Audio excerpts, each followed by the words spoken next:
For 2026, the major flashpoint will be between Russia and NATO. I think Ukraine is lost. It's possible the entire Ukrainian front lines collapse in the next 2 months. They've invested trillions of dollars into the war already. They went to the casino, they lost $1 million. They can't go home to face the wives, so they're stuck there. Russia takes over Ukraine. Russia becomes a global hegemon because now it controls a third of the world's carbohydrates, and it can dictate global trade. It's very likely that in 2026 you'll have a couple of false flags, and they will escalate the rearmament of Europe. But the false flags won't be to rally the Ukrainian soldiers. The false flag will be bringing the Polish and possibly the Baltic states as well. I live in China, and I'll tell you right now, we've been told by the authorities to not visit Japan. And the language was avoid dangerous places like the Congo and Japan. Japan is the safest country in the world. There's been a massive naval buildup in the Caribbean. If America strikes Venezuela, they send in Marines, they occupy some territory, the Venezuelans start to engage in guerrilla warfare. It becomes basically a dumpster fire for America. And then Russia starts to threaten Poland. And now will be the perfect time for Iran to strike and close off the Strait of Hormuz. You cut off Israel, you cut off the Gulf states. There's a very strong correlation between transnational capital and secret societies. If you look at the Epstein files, you will see a lot of linkages. Is there any secret society connection that extends into China?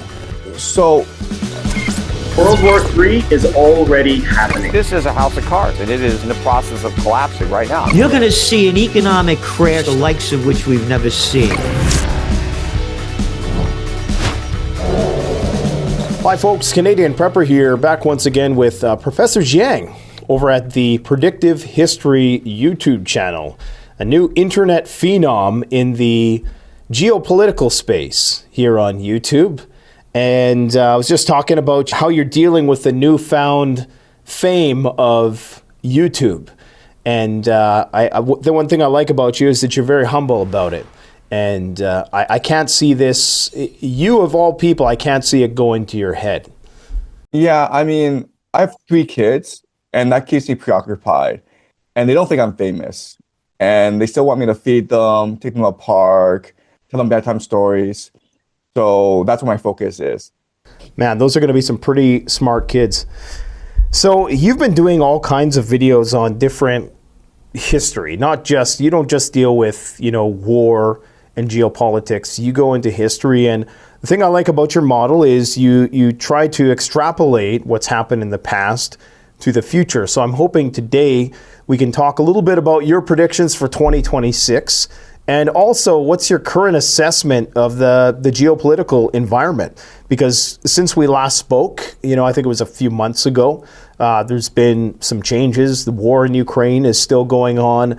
Now it appears as though war with Venezuela is imminent. I know last time we were talking about how it seemed like something was about to happen in Iran.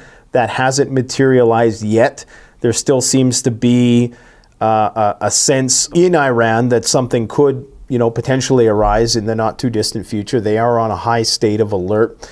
It seems since we last spoke, there's been increased inflammatory rhetoric from Japan towards China, and reciprocated, the placement of various weapon systems on the island chain surrounding Taiwan. So there's no shortage of things to talk about. For you, Professor, what's top of mind right now when you look at the grand chessboard? Where do you think the focal point is for the next flashpoint of possible escalation around the world? Or are we going to be entering a period of global rapprochement? So I think for 2026, the major flashpoint will be between Russia and NATO. Right now, the Ukrainian front lines cannot hold. Provence has been broken through, and that's the last major stronghold in the Donbass. And so what this means is Russia basically has, it can go straight to Kiev. It can threaten Kiev. And it's possible the entire Ukrainian front lines collapse in the next 2 months. You have high desertion rates among the Ukrainians. The Ukrainians cannot replenish their forces, which means that NATO needs to reinforce the front lines, possibly with volunteer troops from Poland in 2026. Germany and Romania are discussing reestablishing the draft. Germany will probably remilitarize over the next couple of years. Moldova might be brought into conflict. So Europe will be the major flashpoint in 2026, as it was in 1914 and 1939. So that's what history teaches us, that Europe will always be the major flashpoint. So that's why I think the major global focus will be. So you think that NATO will be forced to enter, or will they just let Ukraine go? I personally can't see them just letting it go because there's a lot of reasons as to why they can't. But what do you see? How do you see them intervening in this conflict? Yeah, so let's go over some of the major reasons why they can't let it go. Okay, first of all, NATO and Ukraine has had a narrative these past 4 years saying that Russia is on the brink of defeat, that the Russian economy will collapse, that the people will revolt and Putin will be overthrown. They've been saying this for the past 4 years, and quite frankly, they've drunk the Kool-Aid. They really think this is going to happen. So if they hang on for another month or 2 months, eventually Russia will collapse. So they brainwash themselves. Second is the idea of sunk cost fallacy, where they've invested trillions of dollars into the war already. They expect Russia to be defeated and Russia to pay an indemnity to the Ukraine and to the Europeans. That's literally what the strategy is. We've invested trillions of dollars, but eventually Russia will be forced to pay us back. So sunk cost fallacy. They went to the casino, they lost $1 million. They can't go home to face the wives, so they're stuck there. Third problem is that if Russia takes over Ukraine, Russia becomes a global hegemon because now it controls a third of the world's carbohydrates, and it can dictate global trade. And if that were the case, then Russia will always be a threat to Europe. Number four is regime instability. So if Ukraine signs a ceasefire, then it's possible the Azov battalion launches a political coup in Kiev and overthrows the regime. You have political revolution, you have a lot of political assassinations. So if you're Zelensky, you're most afraid of peace. War keeps you alive. War keeps that corruption machine going. So if peace comes along, there's an auditing, there's a public revolution, political revolution. A lot of people are killed, a lot of people are thrown in prison. The scheme goes, it collapses basically. The last reason is we have to remember that it doesn't matter if the Ukrainians are losing or winning, the military-industrial complex in America still makes money. So war is profitable. It's the most profitable industry in the world. So a lot of people are still benefiting from this war. So for these reasons, this war can only escalate. It cannot ever come to a ceasefire, even though that would be in the best interest of both Russia and Ukraine. Yeah, and I will add to your number 3, where you talked about the carbohydrates, because, of course, they would control Belarus. Russia is a major producer, agricultural producer, and, of course, Ukraine, the breadbasket of Europe with very rich topsoils. In addition to that, they have trillions of dollars worth of natural resource wealth, like non-renewable rare earths, coal, oil, gas, that sort of thing. And in addition to that, if you were to take over Ukraine, that's Europe's biggest army. And so you would, typically, and as you probably know throughout history, when Hitler conquered places, he incorporated their militaries, right? What were they called? Honorary brigades or something divisions. But yeah. So they would have, probably a lot of people would defect, but there would probably be some people who would just join, and they would have a lot of military experience. So you'd have the biggest military in Europe, which would create huge problems for NATO, because then you're talking about not only a Russia of 150 million people, but maybe if they take half, 20 million more Ukrainians. That's exactly right. That's exactly what history teaches us. So Napoleon, Hitler, they would incorporate defeated armies into their armies and make them the front lines. And you would push them to the front lines because they're expendable. They're cannon fodder, right? So that's exactly what happened, and that's great fear. And you're exactly right in that right now the Ukrainians and the Russians are most experienced armies in the world because they've had 4 years of this warfare. They've learned a lot in drone warfare, in trench warfare, and artillery warfare. These are very brave soldiers. Look, I mean, the Ukrainians have sustained 1 or 2 million casualties, and they've launched like 2 or 3 different counteroffensives. So these are very brave, strong soldiers. And quite honestly, the Europeans would not be able to face a combined Ukrainian-Russian military. Absolutely. And this is why they need to keep them on their side, like you're saying, and they'll do whatever they have to keep them happy, it seems, even if to their own economic detriment, putting themselves into insurmountable debt in order to fund what a lot of people, because they don't understand the depth of the entanglement, might just see this as a pointless war from Europe's perspective. There's also, I would add, and I'm not sure what your thoughts are on this, just the global energy conflict, because of course the United States is not only selling weapons, but they're also selling liquefied natural gas. And that's a huge part. You know, Donald Trump has been commonly saying over and over again about how Europe is still buying Russian gas. I'm sure he has people in his ear who have lobbied him to try to ensure that that arrangement remains how it is, unless they can somehow be some intermediary between Russia and Europe or capitalize on it in some way. What role do you think that has in all of this? Yeah, no, I think you're absolutely right. I think that if Russia wins this war, then America is threatened economically. We also have to remember the major issue is trade, right? So we discussed this last time, but I think it's worth to remember what we discussed last class, which is like there are two competing theories of trade in the world. So the British and the Americans subscribe to the Mackinder thesis, which is to say that what is that called? Sorry. The Mackinder thesis, Mackinder Heartland thesis, Mackinder, Mackinder Heartland thesis. And the idea is that America and Britain are naval powers.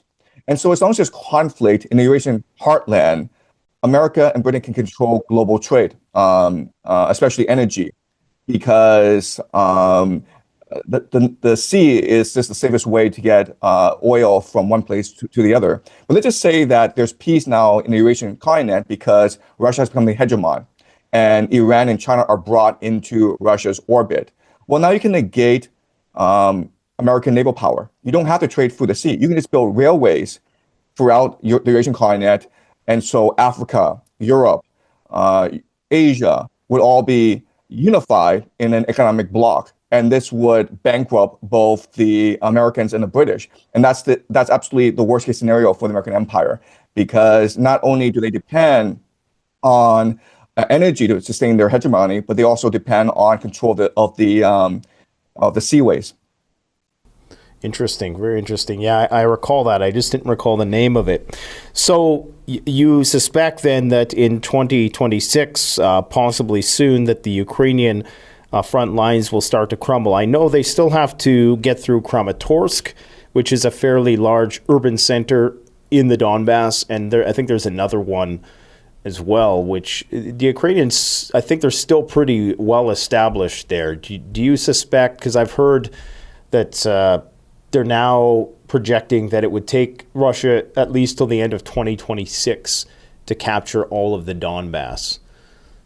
Right. So we have to remember that the Russians fight war in a very slow, methodical manner because they use primarily trench warfare. You know, we're so used to the American shock and awe system of aerial bombardment, right, that we saw in 2003 Iraq. But the Russians, they are a land-based army. They move very, very slow. And Ukraine is the largest country in Europe. So as you say, it's going to take a very long time for the Russians to really conquer the Donbass. But the issue is that the Ukrainian morale has collapsed. The Ukrainians don't have the will to fight. The desertion rates are extremely high. Also, the big news in Ukraine, of course, is this corruption scandal that has engulfed the Zelensky regime. It turns out that the people around Zelensky has been stealing hundreds of millions of dollars from the Ukrainian people. So if you're on the front lines of Ukraine, you're Ukrainian. First of all, you don't want to be there. You were basically kidnapped to put in the front lines. Second of all, this war is completely lost. The Russians are advancing everywhere. And third of all, the people you're fighting for, Zelensky and his people, they're just thieves. Zelensky, his family is in London. All his kids are there. And worst case scenario, Zelensky just hops on a plane and spends the rest of his life in London. So, like, if you're a Ukrainian man in the front lines, why are you putting your life at stake? Mm-hmm. Yeah, and you'd have to wonder then, what would they attempt to do to rekindle the Ukrainian fighting spirit? They would need some kind of major event. And there was an incident today. It's claimed that there were 4 military-grade drones that were circling around Zelensky's plane, or at least the time when he was supposed to be there in Ireland. Now, we've heard this before, that these drone sightings in Europe, and later it comes out that it was civilian hobbyist drones or, some military conducting an exercise.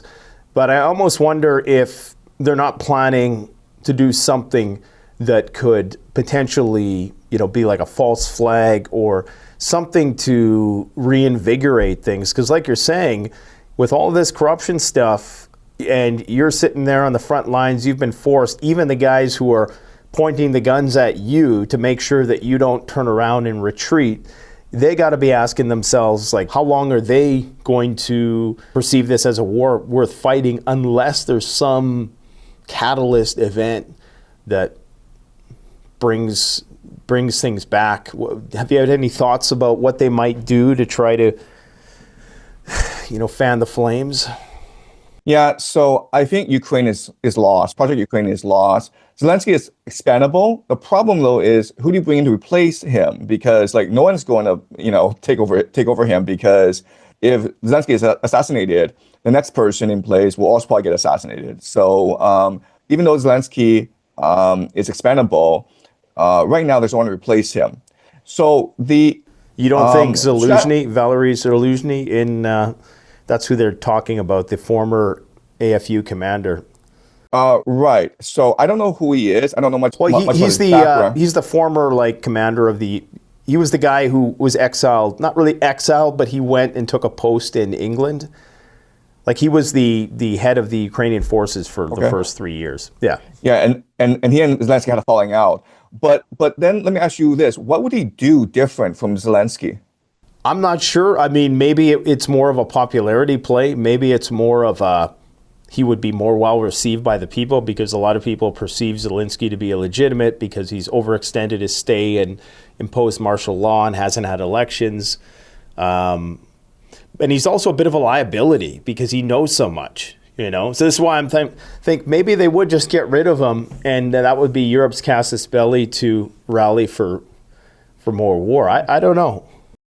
So I think that, again, if you're in the front lines as a Ukrainian, you're completely disillusioned with the entire regime, because the problem isn't Zelensky, the problem is the entire elite, because most of them have fled the country, right? And they've taken billions of dollars in corrupt wealth with them, and they're not coming back. So what are you really fighting for? You're probably better off with the Russians at the end of the day. I hate to say this. So right now the issue is, how do you bring NATO into the war? So I think there'll be false flags, but the false flags won't be to rally the Ukrainian soldiers, because it's a lost cause. The false flag will be bringing the Polish and possibly the Baltic states as well. There might be a false flag in Transnistria. That's extremely vulnerable. Moldova recently had an election, and a very pro-EU politician came to power.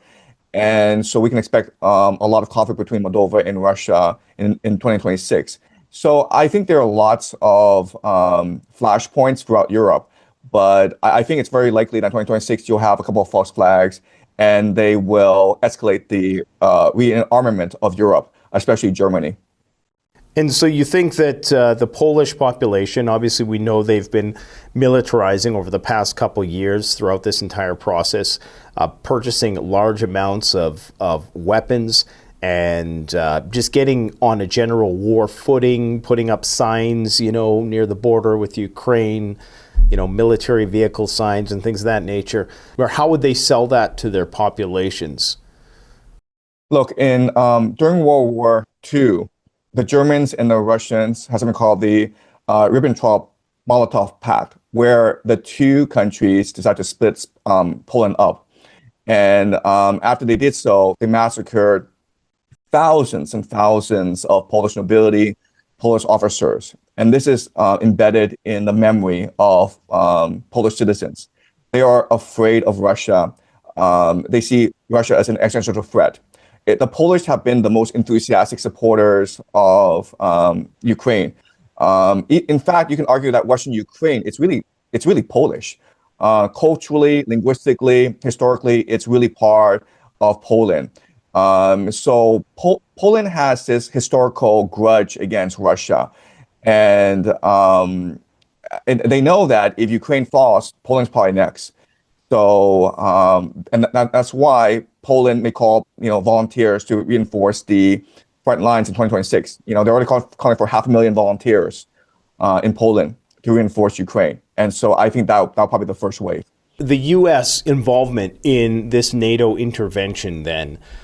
It seems like Trump is trying to keep this conflict at an arm's length, while, of course, being one of the primary benefactors to it in terms of the provision of various materiel and still, funding to Ukraine and the war effort.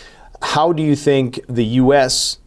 remains in the fray, and how might that diverge from their other plans in Venezuela, Iran, China, things like that? Yeah. So if you just look at history, we know exactly what empires do in a period of decline. And what they do is they cannibalize their allies, right? Because that's the easiest thing to do. So if you go back to the Peloponnesian War between Athens and Sparta, what Athens was doing was to finance the war. They start to behave like a mafia state and collect more taxes and tribute from their allies, which causes their tributes to revolt. And this is a very similar thing to what we're seeing in Europe as well. The American empire is in decline. They're heavily in debt, and they want the Europeans to continue to finance the American empire. And you can do that through multiple mechanisms. The first mechanism is to charge the Europeans a lot for liquefied natural gas. Right. So right now, the Europeans are paying 50% more for American LNG than they used to for Russian gas. The Nord Stream pipeline was blown up. We don't know who, but we can suspect it was the Americans. And that did a lot of damage to the European economy, especially the German economy. Right now, the German economy is really suffering because it no longer has access to cheap Russian energy. Okay, so that's number one. You force the Europeans to pay more for energy. Second is that you force the Europeans to pay more for the cost of defense. So right now they are obligated to up their GDP spending to spend more on defense. And the Europeans don't really have the cash for this. They themselves have an aging population. Their economies are really suffering. And if they were to invest more in defense, that would mean that they would have to cut social services. And this would destroy the social contract between the European leaders and their citizens. Okay, that's number two. Number three is you have massive immigration in Europe caused by America's war on terror. So America launched these silly wars, pointless wars in Libya, Syria, Iraq, Afghanistan, that's forcing millions of refugees into Europe. So it's these Americans who fight these wars for the military-industrial complex. They benefit, and it's Europe that has to suffer the consequences. And now what number four is, what's going to happen is that America's going to force the Europeans to die on the front lines of Ukraine. So what's happening is that America is cannibalizing Europe, the youth of Europe, the wealth of Europe, the future of Europe, and there's nothing Europe can do about it. And we've seen this again throughout history. It's a very common pattern. So do you think Europe will attempt to rebel against this? And is that even an option? Like, would Russia seems to be open to the prospect of conducting business, but at the same time, why are they going to invest billions more in restarting this infrastructure if it could just be potentially shut down in the future once again. So Europe really is in a difficult spot where, like you said, they're beholden to the mafia don that is the dying U.S. empire, which has as its mandate to try to remain the one unilateral force dictating in the world, the preeminent global power. And that is, the sun is setting, it appears. And so will Europe revolt, or will they continue to be taken advantage of? Yeah, so the pattern is this. Right now, the entire European leadership has been co-opted by the American empire.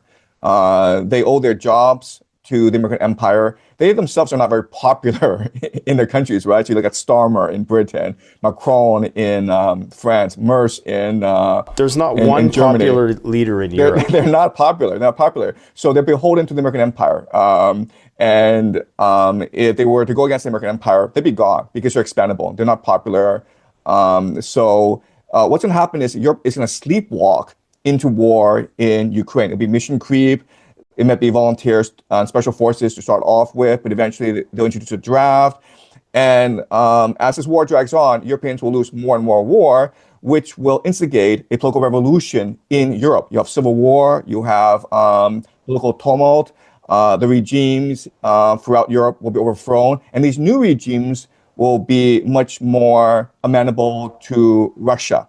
They'll be much more pro-Russia. So eventually what will happen is, I think in 5 to 10 years' time, an alliance between Germany and Russia to counter the Anglo-American empire. That, I think, is the most likely scenario. But you have like 5 to 10 years where Germans lose a lot of soldiers in Ukraine first before they eventually rebel against the empire. So because of NATO and Article 5, wouldn't the United States, in some capacity, be forced to come to the defense of Europe throughout this period of time? Right, so Article 5 states that if a European state, a NATO state is under attack, then America is compelled to intervene. But remember, Russia's not going to attack Europe. It doesn't want to, it doesn't have to, because Europe's going to send all these volunteer soldiers into the Ukraine front lines to die. So if you're Russia, that's the ideal scenario, because you've already established a trap in Ukraine, right? You've got these drone reconnaissance flying around. You've got very motivated infantry. You've got artillery warfare. You've controlled the terrain. So if, 1 million soldiers go into Ukraine, they're going to die. So, why would you go and invade Europe? That makes no sense. It's true. I mean, there is the issue of decision-making centers, as the Russians call them, being inside Europe. And you have Europe seemingly trying to start a fight because recently, I think it was the NATO chief had said that they're considering preemptive attacks against Russia. Now, it was something I think he said in passing. I don't think it's the official policy. And the extent of what he was talking about, whether that just meant cyber warfare or information warfare, is unknown. But it seems as though the Europeans would be aware of this and they would understand that they would need to provoke Russia into attacking them in order for the United States to uphold its end of the deal. So these past 4 years, NATO has been in the fight.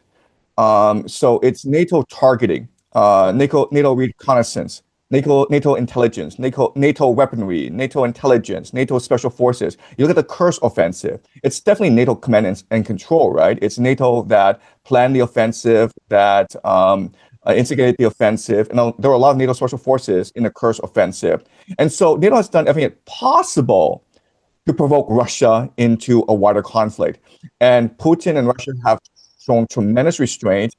And I think a lot of it is because Russia is winning this war. Their economy isn't really that affected by this war, so they can wait this out. And they know that eventually Europe will implode because of all these political and economic crises within Europe.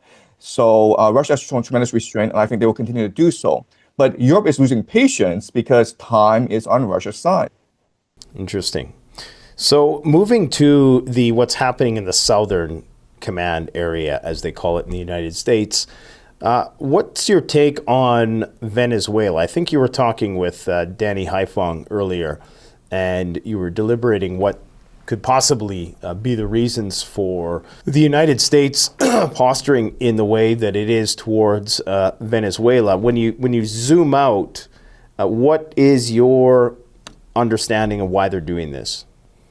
Yeah, so I've been perplexed like everyone else for the past 2 months because it makes absolutely no sense. There's been a massive naval buildup in the Caribbean, and it seems as though Trump wants regime change, okay? But there's certain facts that are confusing. Fact number one is that even though there's a naval blockade, even there's a closure of Venezuela airspace, Europe is still allowed, Venezuela is still allowed to export its oil to China. So its economy is still intact. That's really strange. You know, if you are about to invade a country, the first thing you do is impose an economic embargo and strangle the nation's economy to cause popular discontent. And then you follow up with like airstrikes. So the fact that Trump has not done the first step in the escalation ladder and basically embargo the entire economy of Venezuela, that's very confusing. Okay. Is it possible though that they're getting ready to do that? Right. So if they do that, then we can anticipate regime change. But they haven't done that yet. So that's really confusing to me. Okay? Is it possible that they're not trying to piss off the Chinese? But I mean, if you invade the country, you piss off the Chinese anyway. And China and Russia have been explicit and said they will not interfere in the Western Hemisphere because that's American territory, the Monroe Doctrine, right? So both China and Russia are explicit in this. And Venezuela has been calling for Russian and Chinese help for a long time, and they're not coming. So again, it doesn't make sense to me why they haven't embargoed Venezuela yet, because that's number one. And I'm sorry to keep cutting you off. I know you want to do the list, but I just got to say, you know, it's interesting, this whole Monroe Doctrine idea, as if the U.S. is entitled to just have the entire, you know, Western Hemisphere is kind of silly when you think about it, because they're in the process of encircling China and Russia in Europe and in the Middle East. Anyways. Yeah. So number two is that Trump has talked about expanding this war to the Mexican cartels and Colombia. And you're just like, what is he doing here? Because if you want regime change in Venezuela, you got to focus on the task at hand. Why are you switching your forces to fight the Mexican cartels and to Colombia? He's just saying that wherever there's drug smuggling, we're going to attack. So he's basically overstretching himself, which is just really weird. So here's my understanding of the situation. Okay, so Pete Hegseth had a meeting with the military generals in late September, in which he said, number one, we have to be a warrior. We have to return to being warriors. No more stupid rules of engagement. You know, just kill your enemies and show no mercy. Okay, and that's what they're doing in the Caribbean. And so you can make the argument that what they're doing is they're just implementing policies that were announced in late September. And what they're really trying to do is they're trying to revamp the American military to be more loyal to Trump. Remember, in The Apprentice, he was there like over 10 years, but Trump would have, every episode would have his contents running around doing these stupid tasks to show their loyalty and enthusiasm to Trump. And that's what the Caribbean mission might be about. Like, how loyal are you to Trump? Will you follow the commander-in-chief's orders regardless of national law? Okay, so that's one possibility. Another possibility is that, let's think about who Trump really hates, who Trump thinks his enemies are. Well, Trump thinks his enemy is a deep state, okay? Not China, not Russia, not Venezuela, but the American deep state. Why? Because in 2020, when Trump was running for a second term against Biden, he, in his mind, won, right, the election night. And then, like, you know, a couple weeks later, because of something called the blue tide of all these, mail-in ballots in Wisconsin, Pennsylvania, and Michigan, he lost. So from his perspective, the deep state stole the election from him. So if he wants to stay in power, and he has to stay in power because if he leaves office in 2028, they're going to come after him and his family, right? And he needs to go after the deep state, okay? So now his thinking is, how do I undercut the deep state? Well, where does the deep state get its power? Well, it get most of its power because of these illicit activities through drug running, through human trafficking, through selling weapons, right? And so if you can disrupt the global drug trade, which finances the CIA, then you severely weaken the CIA. And then you can slowly go after the CIA. Project 2025 is really about revamping the federal bureaucracy and replacing the global deep state with loyalists to Trump. So I would argue that's actually much more a likely motivation for Trump to undercut his enemies within the CIA and replace people more loyal to him. And you do that by basically strangling global supply routes. Okay, so you could argue, okay, that Maduro understands what's happening, and that's why Maduro has been rallying his people and saying, "We want peace with Trump. I'm perfectly willing to negotiate. Let's go for peace." And so I don't know what's going to happen, but I'm saying there are these two possibilities. The first possibility is that Trump wants regime change in Venezuela because he wants access to the oil, and then he can use the oil to collateralize the American debt. Okay, that's the most mainstream explanation. But another explanation is that Trump is using this Venezuela thing as a pretext in order to have his military disrupt, undercut global supply networks throughout the Caribbean and undercut the power of the deep state. Okay, so we'll know as this thing progresses, but I think it's much more likely the latter, and I think because of that, I think that we'll have continued hostility in the Caribbean, but we won't see a full-scale regime change. And the litmus test, of course, is whether or not Trump embargoes Venezuela oil from China. Contrary to popular belief, in the apocalypse, most people aren't going to die by the hands of marauders. In fact, you're probably going to die from disease. This is why you need antibiotics. The problem is, getting them requires a prescription. Well, today's sponsor is Jace Medical.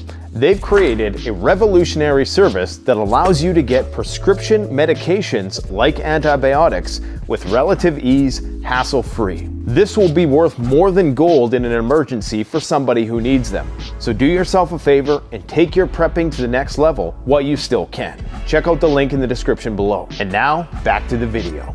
It's an interesting theory. I mean, it's definitely, I don't know if I'm sold on it because of, what's her name, Maria Machado? Yes. So she was given the Nobel Peace Prize by the Nobel Commission or whatever, agency gives out these peace prizes, which I presume wouldn't want to pander to Trump, because that basically served to him on a silver platter the justification needed to go and depose this dictator.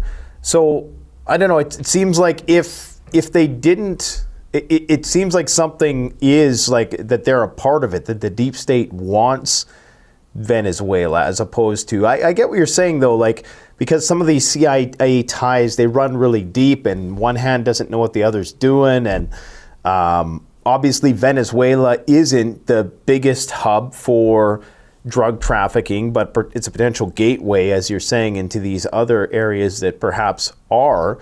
But I just wonder if what you're saying is true, then that would mean that the Nobel Commission or whatever is on the side of Trump, because they basically now set it up so that Maduro looks really bad. Because, I mean, what are the odds that on the year that he's about to go into Venezuela, she wins the Nobel Peace Prize? Like, it just, to me, that's pretty suspicious.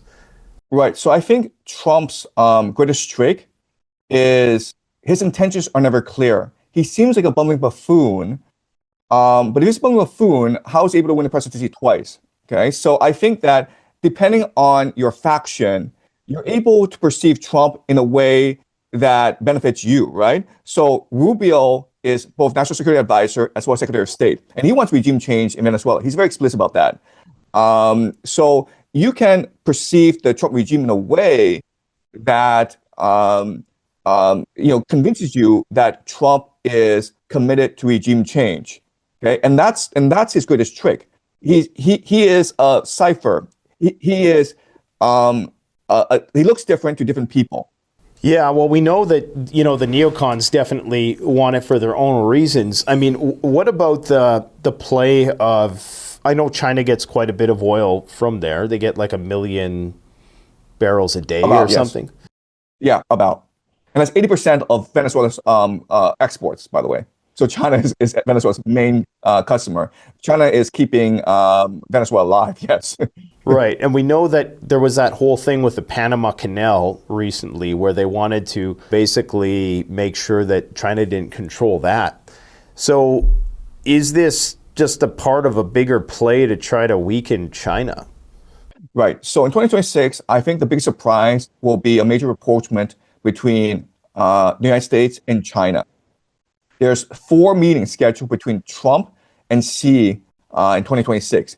The big meeting is a state visit in April where Trump will visit Beijing. And I think that will signal a major rapprochement between the United States and China. The reality is that these two countries are heavily interdependent on each other. China needs the United States for its market access, right? So China exports most of its goods to the United States, and the United States needs China to buy up U.S. debt, okay? So I think in April, a deal will be struck where China agrees to buy up more U.S. debt, because right now a lot of Chinese consumers are buying gold rather than U.S. dollars, in exchange for the United States recognizing Taiwan as a inseparable part of China and opposing Taiwan independence. But they're still, and I believe they're still like supplying them with weapons, though, aren't they? And they're seemingly getting the Japanese all riled up. Right. So for the Chinese regime, what matters is space. So as long as Trump says, I oppose Taiwan independence, that's what they want. And if the United States continues to supply Taiwan with weapons, that doesn't really factor into the equation, because China is not intent on a military conquest of Taiwan anyway. It just wants Taiwan to recognize the supremacy of the Chinese state. That means that Taiwan needs to withdraw from the WHO, it needs to withdraw from the IOC. I mean, that's all China cares about. Could it be that they're trying to just get some leverage in those negotiations by doing what they're doing in Venezuela? Because if they were by the time that meeting happened to, I know they think it's going to be a walk in the park. I don't think it is. I think that there's going to be a lot of resistance to a U.S. takeover of that country. But let's just say they get lucky. They either, exile Maduro or they kill him. They would have control over the oil, and they could use that as leverage in negotiations with China, I suppose. I think that's exactly it. For the United States, your biggest concern are Russia and China. Trump's been trying for the past year to create a ceasefire in Ukraine. It's not going to work, and he knows it's not going to work. So now he has to pivot to China. And so he needs to reestablish the economic relationship between the United States and China. He basically needs the Chinese to agree to buy up U.S. debt. And right now in the world, there's only one nation that could possibly financially sustain the American debt, and that's China. I don't put a lot of stock into Trump meetings. After we seen what happened in Alaska, it was talked up. There was this huge spectacle. Everybody thought the war was over. And here we are. Situation still hasn't been resolved. Not really one step closer. I mean, it appeared as though there was something happening, and that has now appeared to fall through.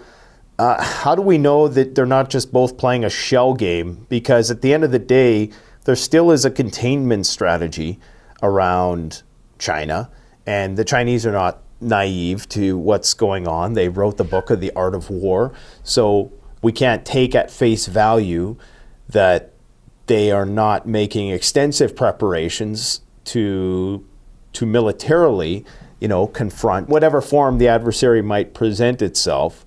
I'm skeptical as to that hypothesis, that they're going to be able to make a deal. So I get your debt hypothesis. That's probably the best argument I've heard for it, but I'm still skeptical. Okay, so point number one is that Putin and Trump met in Alaska in mid-August, but we don't actually know what they agreed on doing, right? I mean, we assume that they wanted peace in Ukraine, but let's just say they just agree on something else, right? Which is they agree to split the world amongst themselves.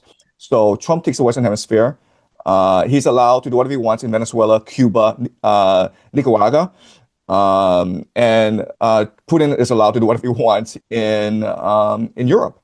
So wouldn't that be much more plausible than saying, okay, let's find peace in Ukraine? Because from Putin and Trump's perspective, their common enemy is the global deep state that runs the world, right?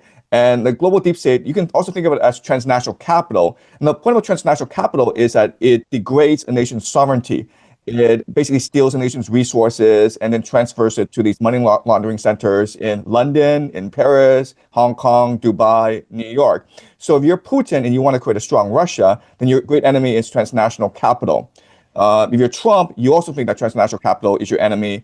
If you're Xi, you also think transnational capital is your enemy. So these three presidents actually benefit more from working with each other to establish, reassert their national sovereignty than against each other. So I don't know what they agreed in Alaska, but we have to remember that right after Alaska, Trump started to send warships to Venezuela. And then Putin started to send drones against Poland. So I wouldn't be surprised if there's an implicit agreement between the two to basically split the world up and have their own spheres of influence. Interesting. So this transnational, is there actually people behind this? I mean, we always hear about the global shadowy cabal. Who is this that they're resisting? So transnational capital is actually much more nebulous. But you can argue that the main representative of transnational capital is the City of London. That's what a lot of people say. I give a lot of credence to that. I would also point out that there's a very strong correlation between transnational capital and secret societies. Because the reason why is you're transnational capital and you operate behind the scenes because transnational capital is going to fund the most profitable, lucrative activities, right? Which includes drug running, which includes arms sales, which includes human trafficking. Basically the worst, most criminal activities, transnational capital will fund because it's most profitable. So now you have a problem of how do you maintain secrecy? How do you create trust among the different participants? And how do you enable coordination among these different parties? And so I think like the best solution is secret societies. So the Jesuits, the Freemasons. I mean, when people say the City of London is in charge, that makes sense. If you say secret societies are in charge, that makes sense. I prefer the more general term transnational capital. Yeah, and it absolves you of any like sort of criticisms. Oh, you're being covertly anti-Semitic or implying it's the Rothschilds or the Ashkenazim or whatever. But that presumes though that Trump would be outside this orbit, and that's just something I can't believe that these guys are somehow rebelling against that. Like I don't buy the idea that Trump is outside the deep state. I just can't wrap my head around that. Maybe Putin to a certain degree, but even that whole deal with Kushner and Witkoff is rather suspicious. He's got oligarchs that he's trying to appease. Trump is trying to appease oligarchs. I mean, maybe there's some 4D chess being played, or it's just a egomaniacal individual who is just riffing it and likes to be the focus of attention. I mean, or maybe he is like this grand chess master. I don't know. So you're more optimistic than me. That's a great point. So this is what I'll say. These two societies have different layers. Okay, so if you look at Freemasonry, there's 33 different degrees. So they all have this hierarchy in place. At the very top, okay, and this is really important to understand, is the bloodlines. So you have to be born in a certain bloodline if you want to reach the very top of these secret societies. Now, you could have tremendous power within these secret societies like Trump does. I mean, Trump is definitely part of different secret societies. He has Jesuit training, So yeah, he's definitely part of these secret societies. The problem, though, is, as you say, he is an egomaniac. He's a narcissist. He considers himself as a messiah. So is he happy being number two? Is he happy being number three? Well, Bill Clinton is, Obama is, but not Trump, right? So he's not born into the bloodlines. He's not one of the 13 families. And so the only thing he can do is subvert the order if he wants to become number one. And that's what I think is happening. I think he is part of secret societies. I think that there's a lot of, cross-pollination between his people and these societies. And that's why it's so hard to read him, because he's playing all sides. I mean, like he has like multiple personality disorder where with a different person, you see a different Trump. Just as an aside, is there any secret society connection that extends into China that's a part of this global network? And I mean, obviously, you know, for your own safety, I don't want you to feel obliged to say anything you don't want to. But. So the concept of secret society exists everywhere, right? Because wherever you have a mass society, you always have a coordination problem. So the way to coordinate is a bureaucracy. The problem with bureaucracies is that the departments are compartmentalized, so it's very hard to get things done. And if you are of the noble families, you still need to exert control over the bureaucracy, right? So you do that through secret societies. So China does have secret societies. The problem for the Chinese is they're not actually linked up with this global network of secret societies, right? The Illuminati, you know, and that's what they want. So that's why we've been seeing these past, few years a lot of more linkages. So if you look at the Epstein files, you will see a lot of linkages. I'm not going to go into details because I'm in China. I can't name names, but if you actually just go into the Epstein files, then you'll see that there are a lot of linkages. Well, I know there's been some prominent CEOs who've fell off the radar. I won't give any names, but people can use their imagination. I will also say, like if you think Trump's an idiot, think about this, okay? He promises to release the Epstein files. He comes to office and doesn't release the Epstein files. Everyone's pissed at him, and Congress is going to force him to release the Epstein files. And he is resistant. You know, he goes after Thomas Massie. He goes after Major Taylor Greene. Some of the files are released, and the person who is the first to be sacrificed is not Trump, not any of Trump's loyalists, but Larry Summers, who is a deep state operative. You can argue that he's probably more powerful than Bill Clinton. So how does that happen? I mean, if Trump's a complete idiot, if he doesn't know what he's doing, then how is it that, like, you know, when you go after Trump, you go hit someone like Hillary Summers?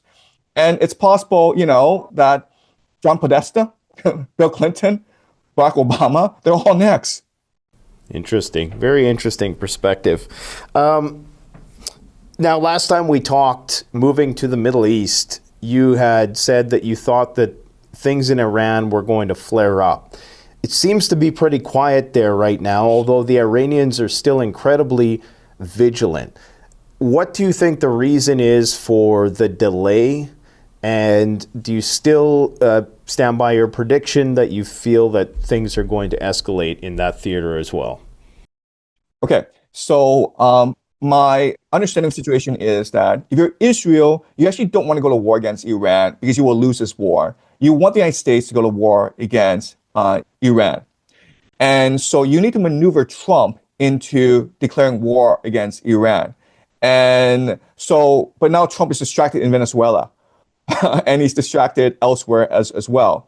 So the bottleneck is actually Trump. It's not Israel. Israel wants this war to start as soon as possible because in order for them to establish Pax Judaica, for them to completely control the Middle East, in order for them to achieve the Greater Israel Project, which they believe is biblical prophecy, they need to destroy Iran. And they can't do it themselves, and the Americans go after Iran. So from an Israeli perspective, the problem is Trump.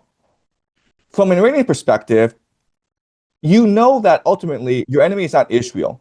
Your ultimate enemy is the American empire. So it does you absolutely no good to stage a war against America right now because America will not surrender, and America can keep on reinforcing its forces until it destroys Iran.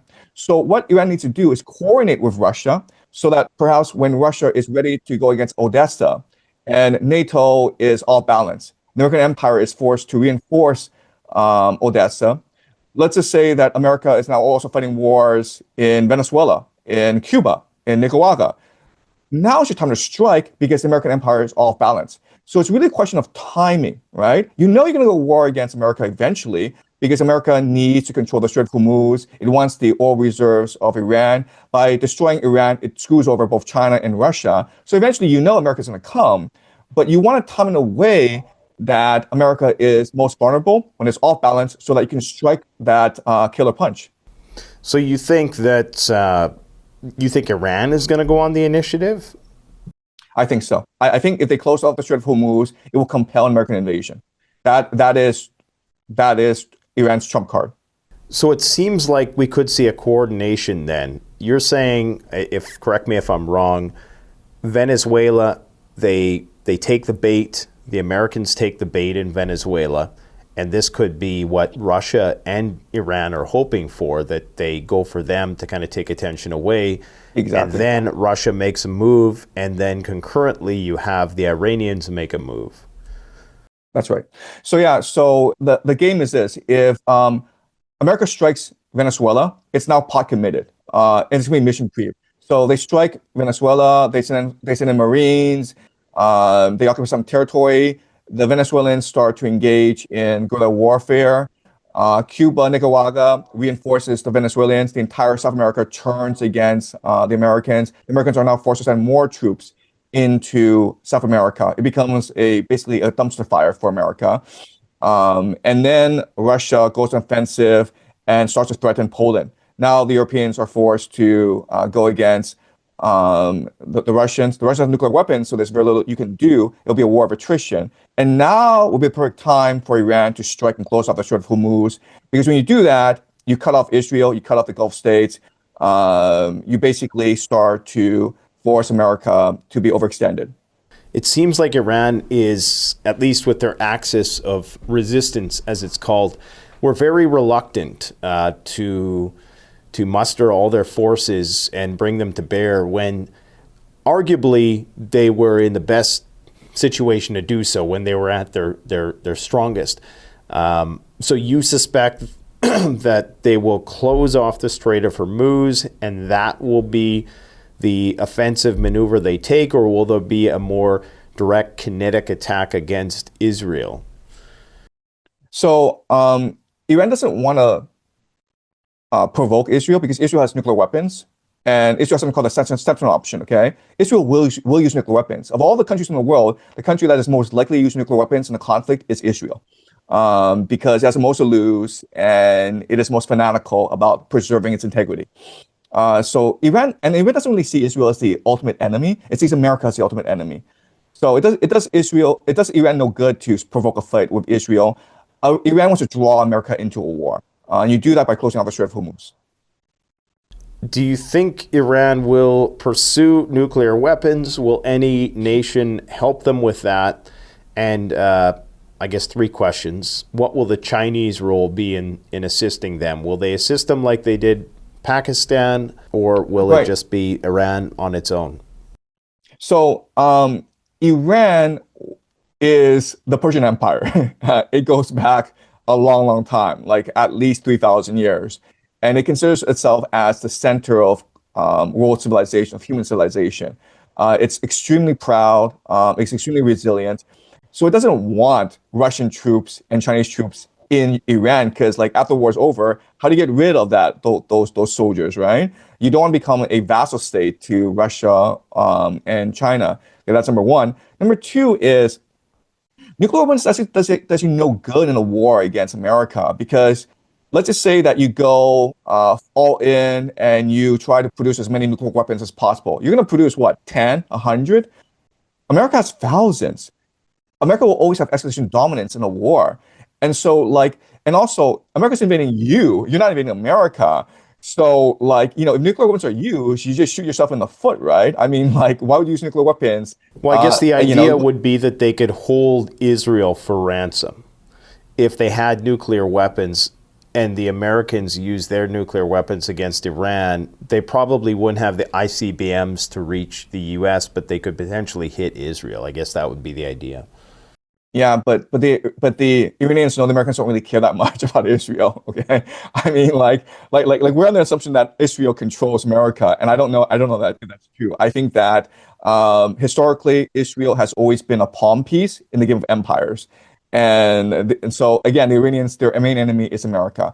Also, if you're able to defeat America in Iran, and it would involve tremendous sacrifice, but you would emerge as the leader of the Islamic world. Okay, you have 1 billion people now that see Iran as the spiritual leader of the world because they were able to defeat the great Satan, right? And they could use that leverage. They could use that political capital in order to rebuild their civilization. So, the Iranians are thinking far ahead. They're like, okay, let's just say we defeat America. What good does it do us? We have to defeat America in a certain way that allows us to basically become the center of the Islamic world, so that we can marshal the Islamic resources to rebuild Iran and possibly create Pax Islamica. What was your take on the recent arrangement with the Saudis and Pakistan to provide nuclear guarantees? Yeah, so we have to remember that Pakistan and Saudi Arabia are essentially American vassal states.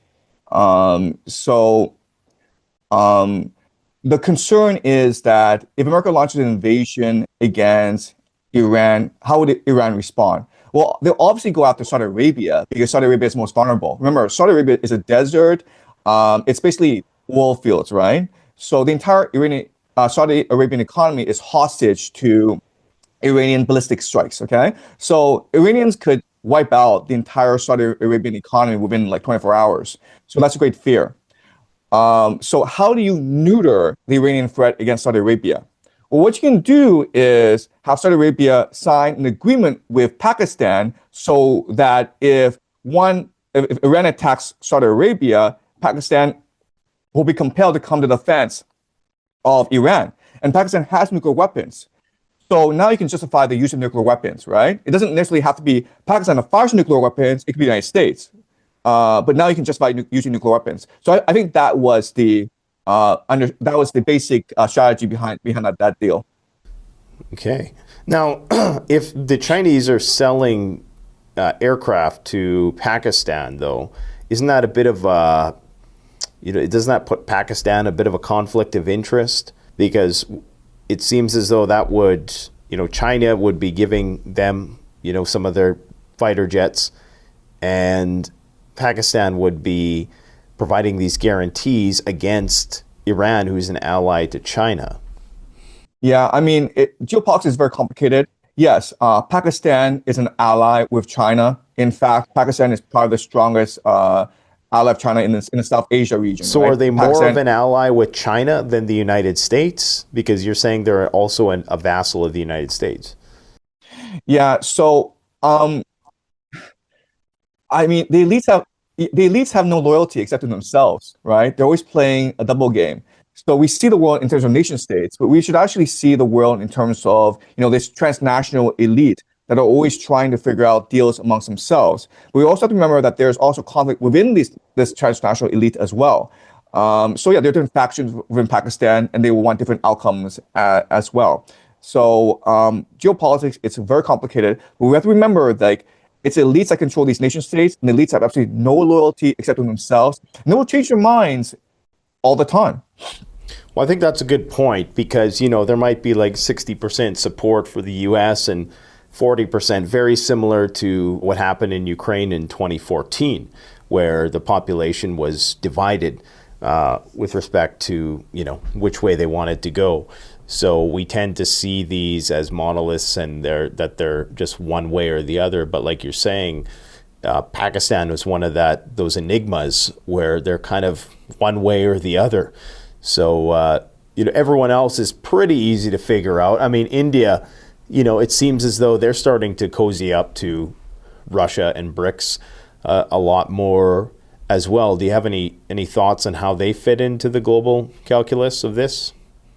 Yeah, so, all these lesser powers, like India, they're trying to play both sides, right? They're trying to position themselves in a way in which they can exact maximum leverage from all parties.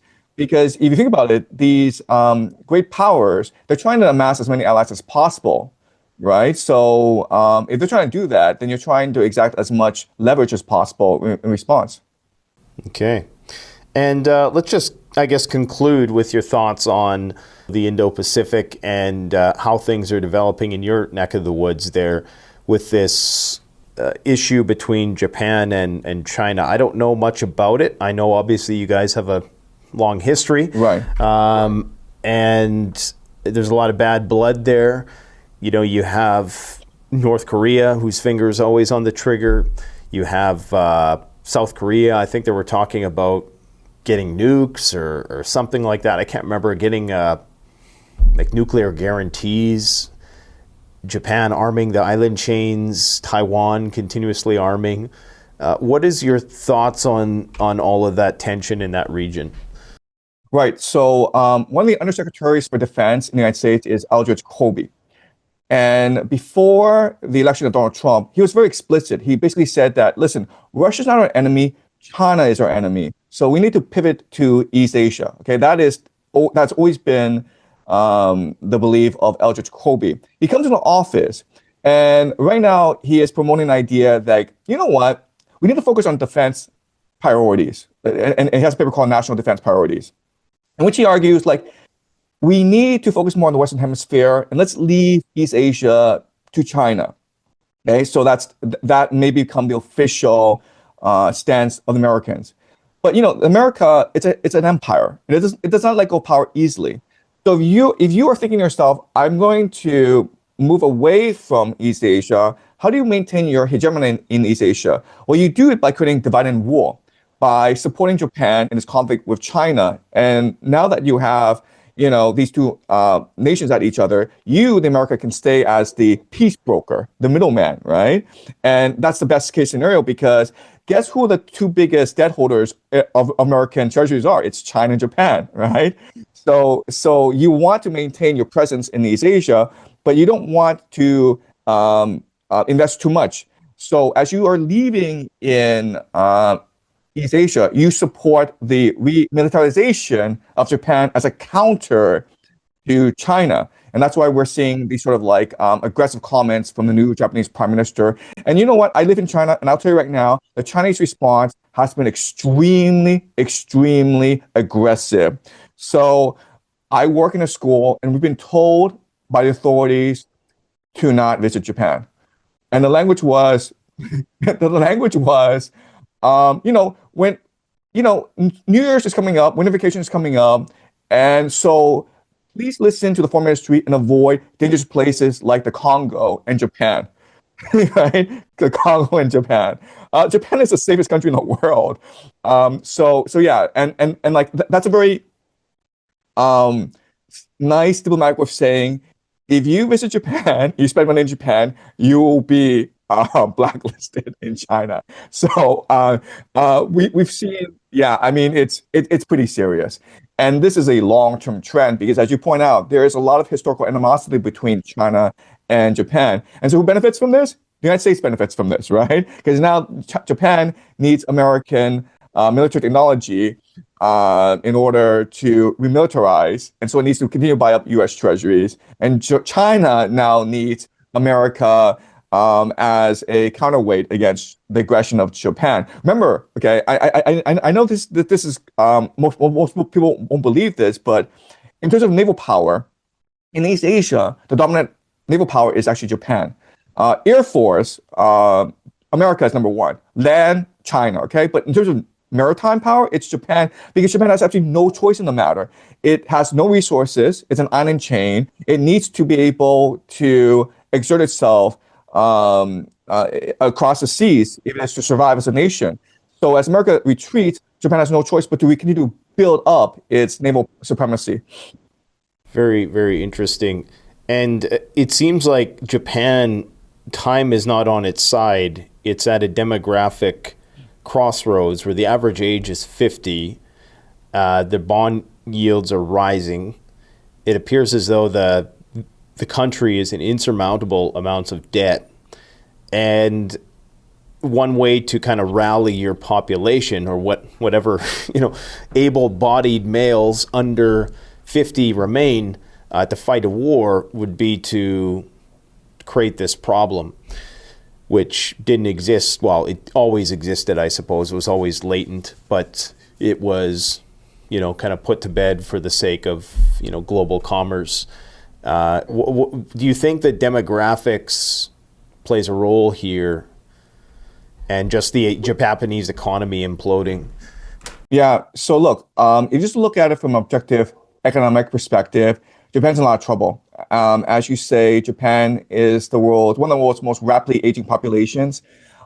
and they're not having children. Like the replacement rate is about 1.0, something like that. The fertility rate is 1.0. I mean, so Japan in 50 years may not be able to exist as a nation. But I will say that the most resilient nation in the world has always been Japan. Japan always had the civil conflict, but when the Mongols invaded in the 13th century, the Japanese came together and destroyed the Mongols twice in the war.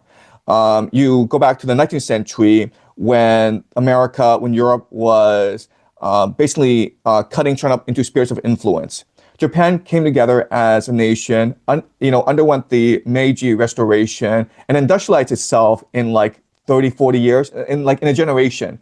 And it surprised the world by defeating Russia in the Russo-Japanese War at the end of the 19th century. And then after World War II, when Japan was completely devastated, in 20 years' time, it became basically the world's strongest manufacturing power. So don't cut the Japanese out. It's an extremely resilient society.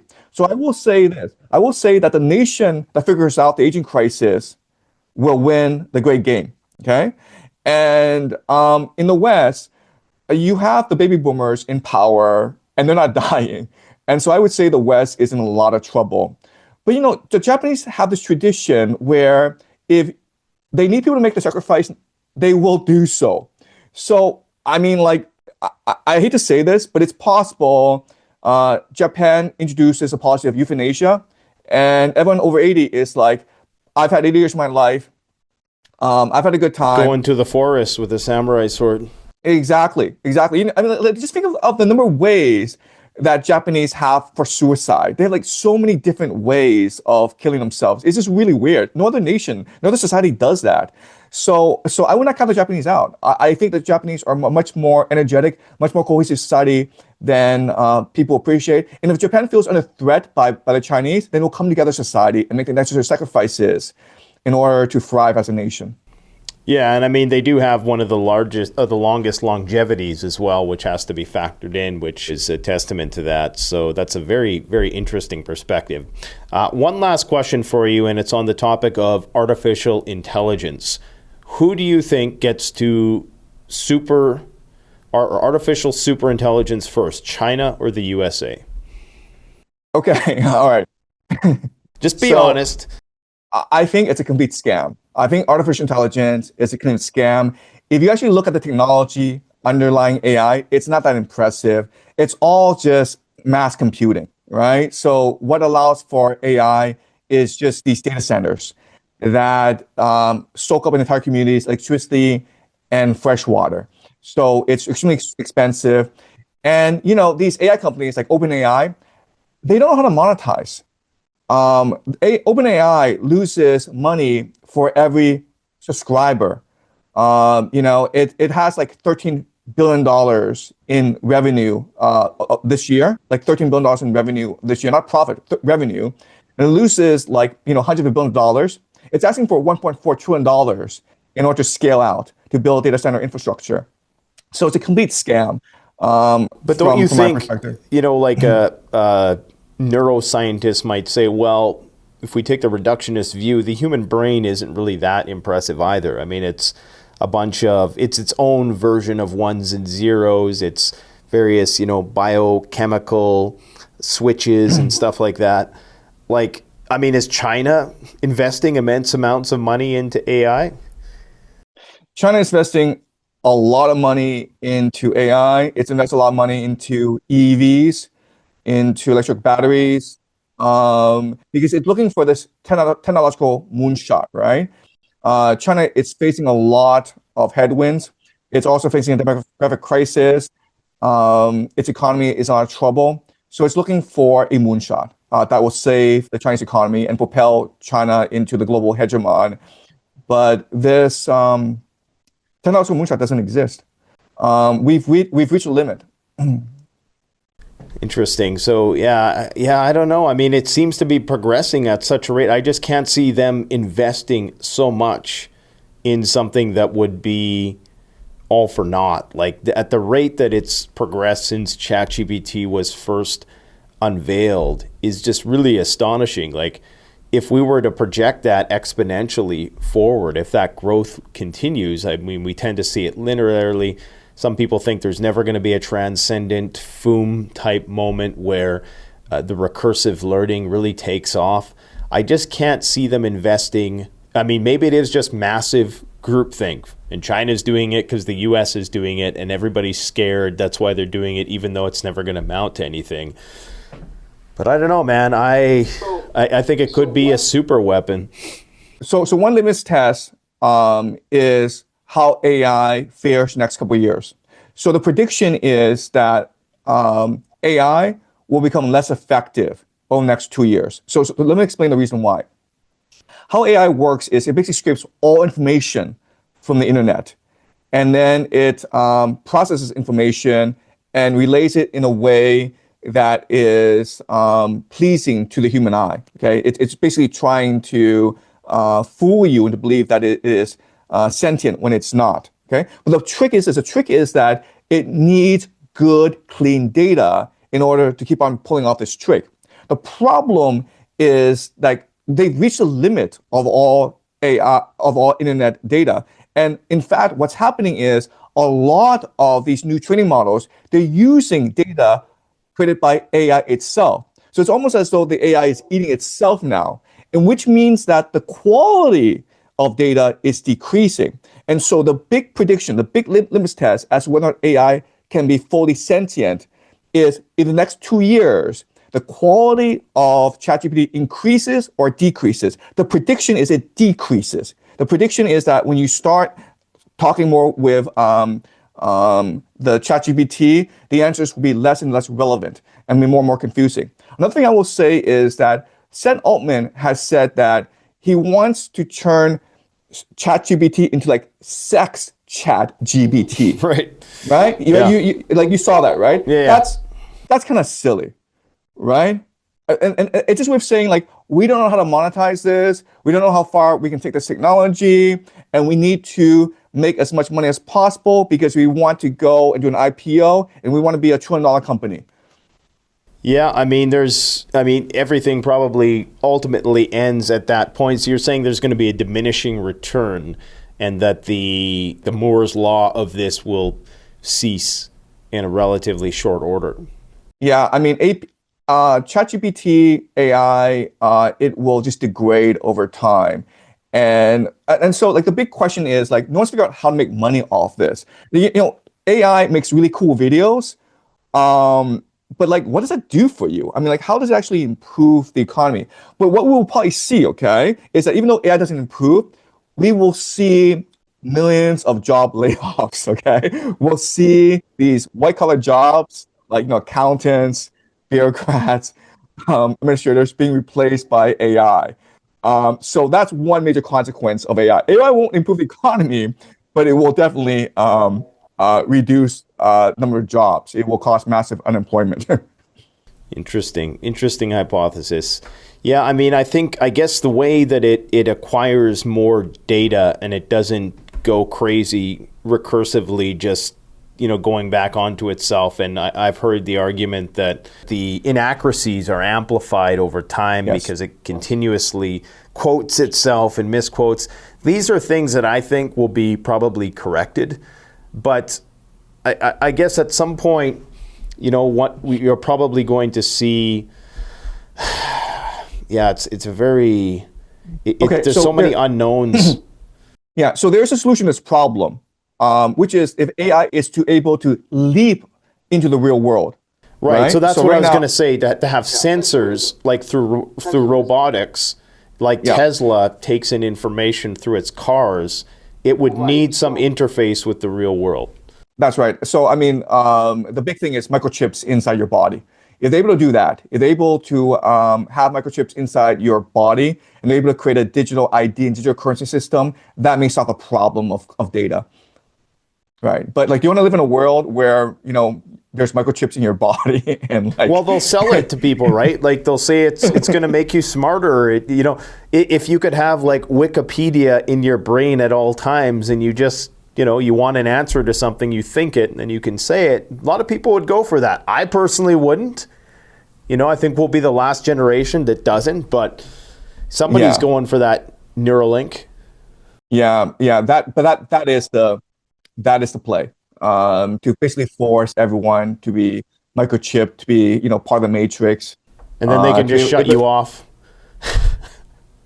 Have you ever used the exoskeletons? I don't touch this stuff. Yeah, I stay away from this stuff. I tested one on the channel, my God. You can walk with this thing, and it's not until you shut it off that you realize that it was really helping you, like how much it was helping you. Like you can go and walk and run, and then you turn it off, you turn the power off, and then all of a sudden your legs feel really heavy. And I could see it being a situation like that where they get you so used to, it's like a smartphone, the ability to augment your ability to acquire information. In the same way with this Neuralink, they'll shut it off and then you'll feel like a dullard because you don't know anything. You don't know how to do anything for yourself anymore. And that'll be how they, keep you in the CBDC, digital currency enslavement or whatever they have planned. Look, I'm a parent. I can see the appeal of these microchips because, one thing that parents are afraid of is their kid gets lost, right? Or the kid gets kidnapped, right? With these microchips inside the kid's, bloodstream, you don't have to be afraid of that anymore because the kid you can always, take out a smartphone, you know exactly know where the kid is, right? So I can see the appeal. They'll sell it somehow for sure. Let's just be happy that we were one of the last generations to not have to endure that. I want to thank you for coming out again and look forward to, touching base with you in 2026. Do you have any big plans in the coming days? Any big shows? Are we going to see you on some bigger podcasts soon? No, I mean, I'm really focused on finishing my course. So I've got 4 more classes to teach, and I'm pretty excited about that. I'll be talking a lot about secret societies. So if you're interested in this sort of stuff, please check out my YouTube channel, Predictive History. We'll go more into the background, the history, and development of these secret societies. Well, I look forward to seeing you on Lex or Tucker or Patrick Bet David one of these days. I think probably in 2026 it's going to happen. Okay. Well, thank you. All right, Professor Jiang, thank you very much for coming out. Thanks, Nate. The best way to support this channel is to support yourself by gearing up at CanadianPreparedness.com, where you'll find high-quality survival gear at the best prices, no junk, and no gimmicks. Use discount code PREPPINGGEAR for 10% off. Don't forget, the strong survive, but the prepared thrive. Stay safe.